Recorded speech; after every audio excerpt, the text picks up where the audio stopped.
Welcome to the Nine, where everything is high octane. Even driving had to be kicked up a notch. See that truck? Slap some big wheels on it and let it run over shit.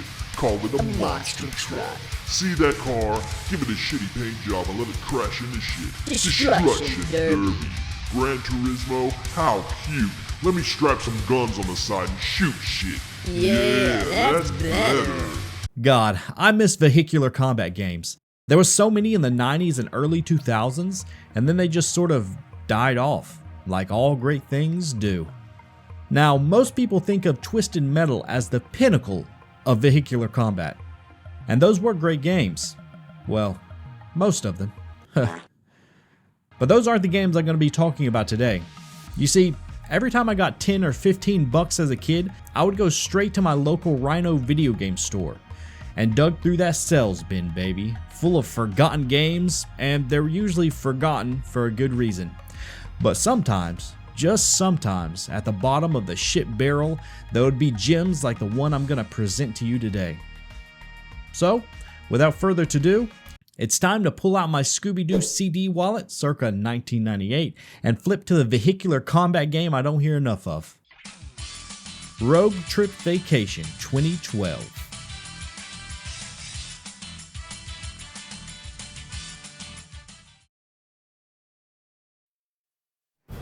It is the year 2012.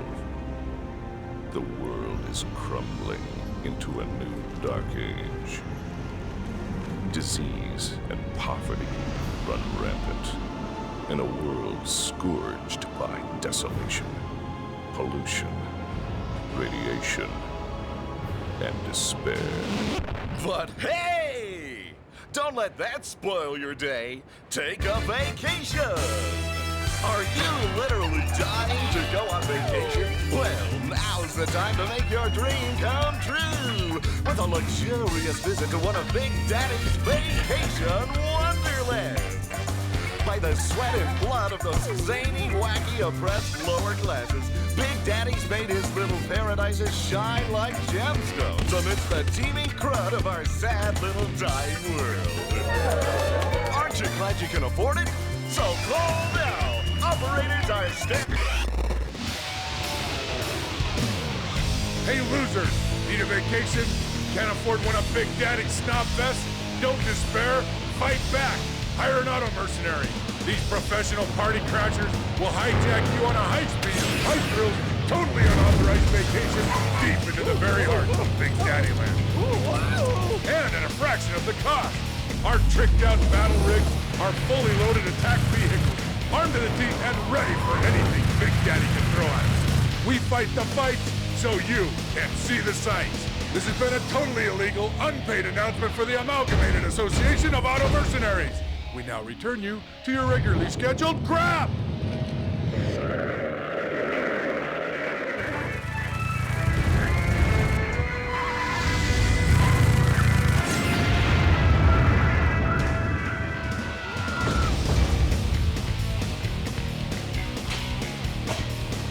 Oh yeah, everyone thought 2012 was the end times, didn't they?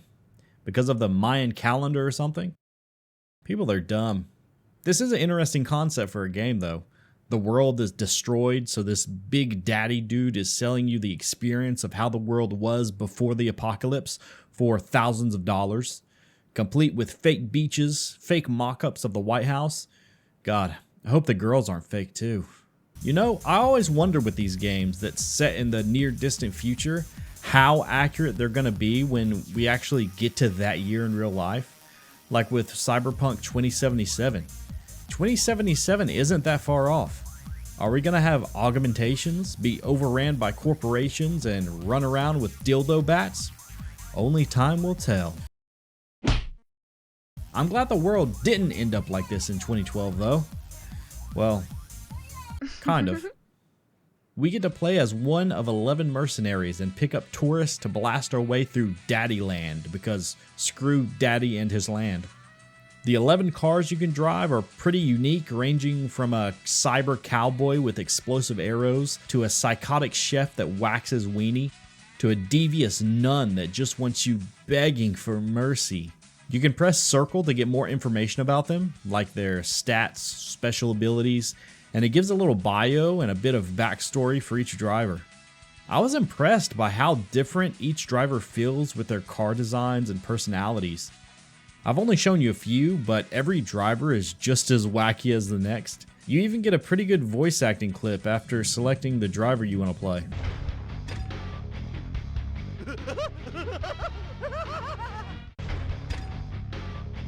Not now! I'm doing my nails! Come on, let's wrestle! I think it's obvious which driver I'm playing as. Get down on your knees. What? Don't stare at me with those judging eyes. I really like her stats. It has nothing to do with anything else. Plus, I figured the bigger vehicle would be better. There's 3 different modes you can play: Vacation, Getaway, and Challenge. But the main mode is Vacation, so that's what I'll be playing. How Vacation mode works is there's these tourists around the map calling for an Uber. You pick them up, and the longer you have them in your car, the more money you rack up. You can also stop at these photo op locations, let them snap a few pictures, and they'll pay you even more cash. And with the cash, you can drive through these stations and buy better weapons or heal some of your health. The weapons you pick up around the map range from mediocre, like this rocket that sort of just flies in a straight line, to the absolute godly, like this heat-seeking missile that locks onto cars, or this meteor strike that rains down destruction. Basically, you want a weapon that locks on, because the cars are going to be jumping, flipping, turning so fast that anything that doesn't lock on isn't going to hit anything. So let's talk about the special ability my driver gets. It's called Torched by an Angel, and it shoots glowing halos from the front of my car that explodes whoever it hits. Sounds pretty cool, right? Well, it doesn't lock on. So it sucks Richard's big dick. You naughty, naughty. You teasing me, you naughty, naughty. While playing, I got to see other drivers' special abilities, like the Meat Wagon's weenie that actually detaches and whacks you, or this Diva's bitchin' wheels that throws out poodles that chase other vehicles. But the most annoying one to deal with is this Ratman driver. His special ability is his car does a wheelie and his 2 front wheels turn into spinning saw blades, which is pretty much useless if you're far away. But if he sneaks up on you, or if he gets you in a corner, Jesus, you're screwed. It just shreds your health. And it's hard to escape because when you take significant damage, your car slows down a bit. So it sort of like stun locks you almost. So when Mr. Mickey Mouse here starts tearing you up, there's no escape. You can't back up, turn around, nothing. Just sit there and take it. You might have noticed this game takes a lot of inspiration from Twisted Metal just by looking at it. Not because it's a vehicular combat game, but some of the drivers are very similar in their design and abilities. And I can tell you, it feels almost identical to Twisted Metal when you're playing it. The weightiness of the cars, the controls, the overall look of the game, and there's a good reason for that. This is actually made by Single Track, the same developers that worked on Twisted Metal 1 and 2.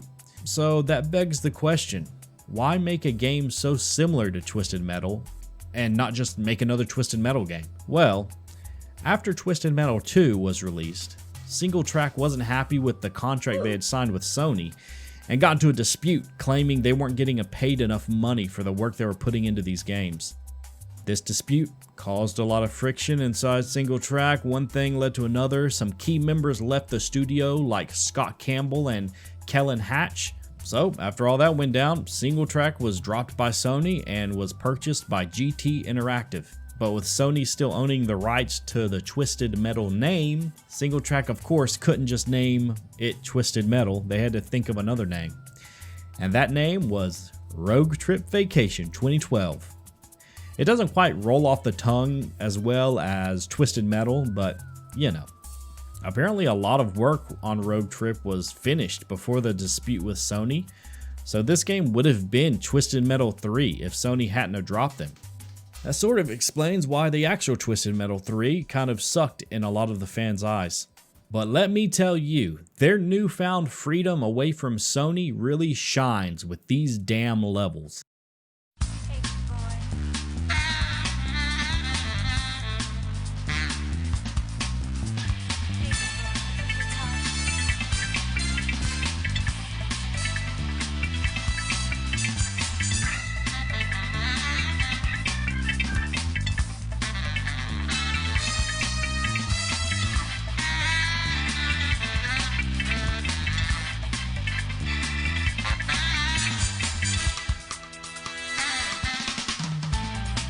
These levels is what makes this game in my opinion. They start off pretty mundane with a big airport where planes are trying to land as you fight, but quickly it cranks up the dial with each new level. Places like Area 51 where UFOs are hovering overhead, occasionally shooting down laser beams. If you blow up these walls here, you'll find alien specimens jarred in cans. In the middle of the level, there's a teleporter that shoots you up to the moon. That's all in the same level. Just mind blown. These levels are so fun and creative. Another level takes place in Las Vegas, where there's all these different fully explorable neon lit buildings and a working slot machine you can shoot, and it gives you money if you win. The level after that, you're on the shore of a beach where you can actually ride the waves or jump in a swimming pool with an orca whale that if you get too close, it'll slap you with its tail, causing you to fling up in the air. It's a shame I couldn't really stop and explore because there's tons of little secrets or Easter eggs on each one if you have a keen eye. Wait, what does that say? There's no way this game is advertising porn.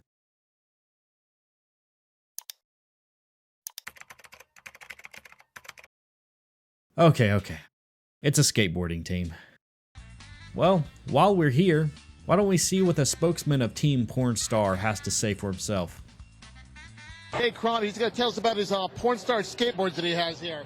You know, just one thing to keep in mind is you can grind her, flip her, toss her, turn her. If you're good enough, you can break her. And keep in mind, gentlemen, this is the only woman in the world that if you fall off too early, she's not going to talk shit. Well, alright.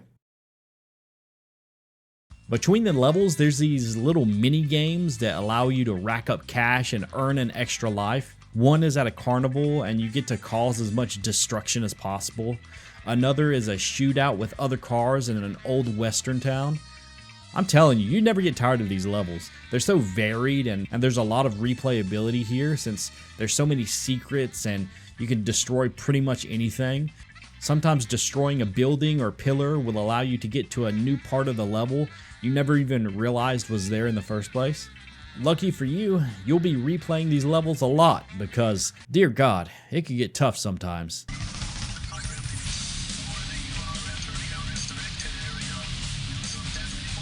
These AI drivers do not give a damn. They'll stay right up on you. You have 3 or 4 cars shooting at you at once, especially if you have the tourist in your car. Oh my God. So you have to be strategic, know when to stay and fight, and then know when to run away and recharge your health and look for more power-ups. Not to mention, there are boss battles. After you destroy everyone, sometimes a boss car will appear. Here's a bulldozer that flattens you if you get too close. Or whatever this badass spinny death wheel thing is.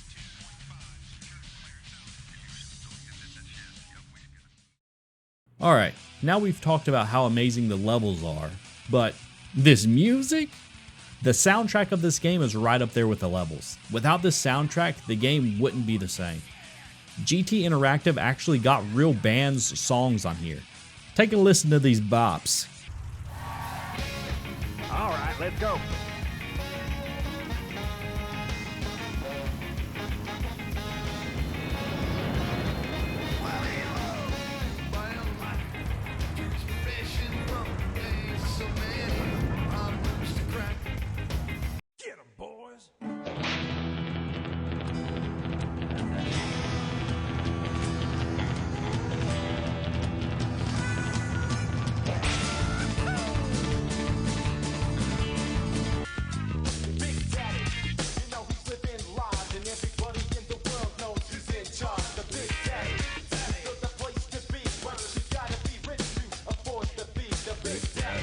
Okay, we've bopped to the music, fought our way through all the boss battles, taken out every opponent.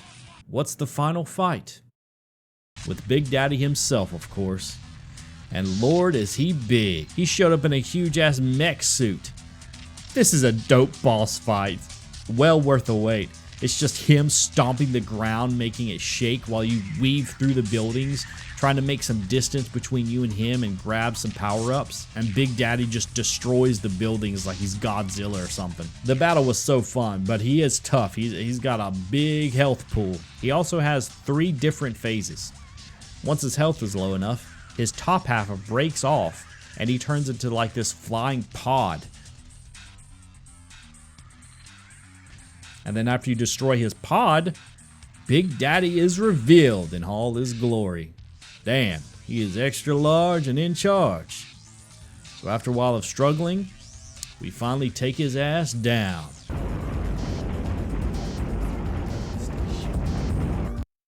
Or rather, should I say, we took his ass up. Into space, I mean.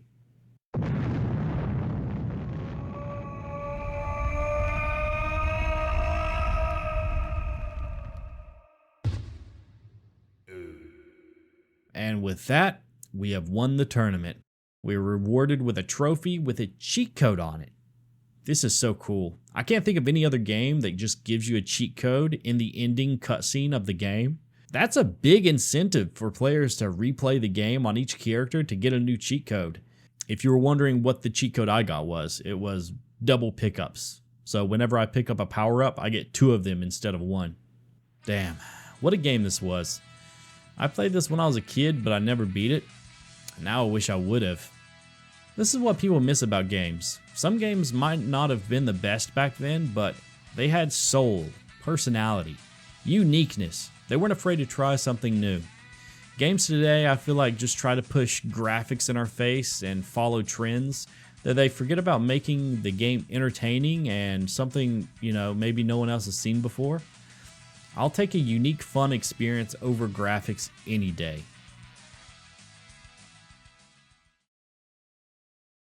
So, that was Rogue Trip Vacation 2012.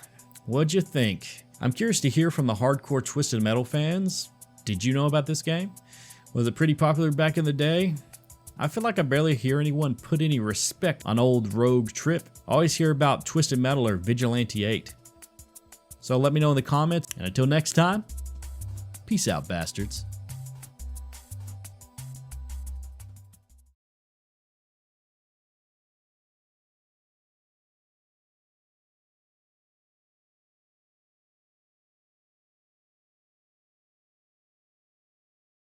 Is everyone gone?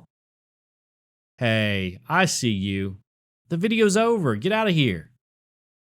What? Fine.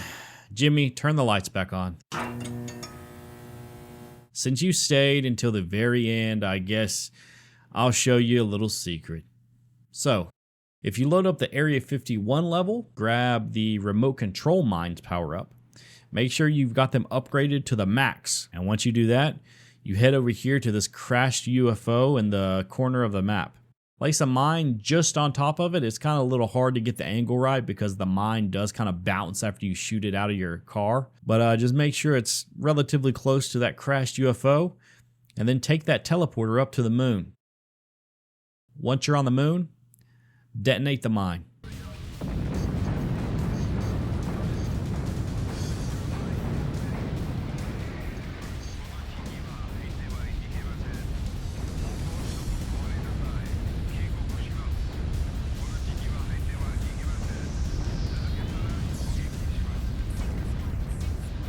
Yeah, you just exploded Earth and the moon. I hope you're proud of yourself.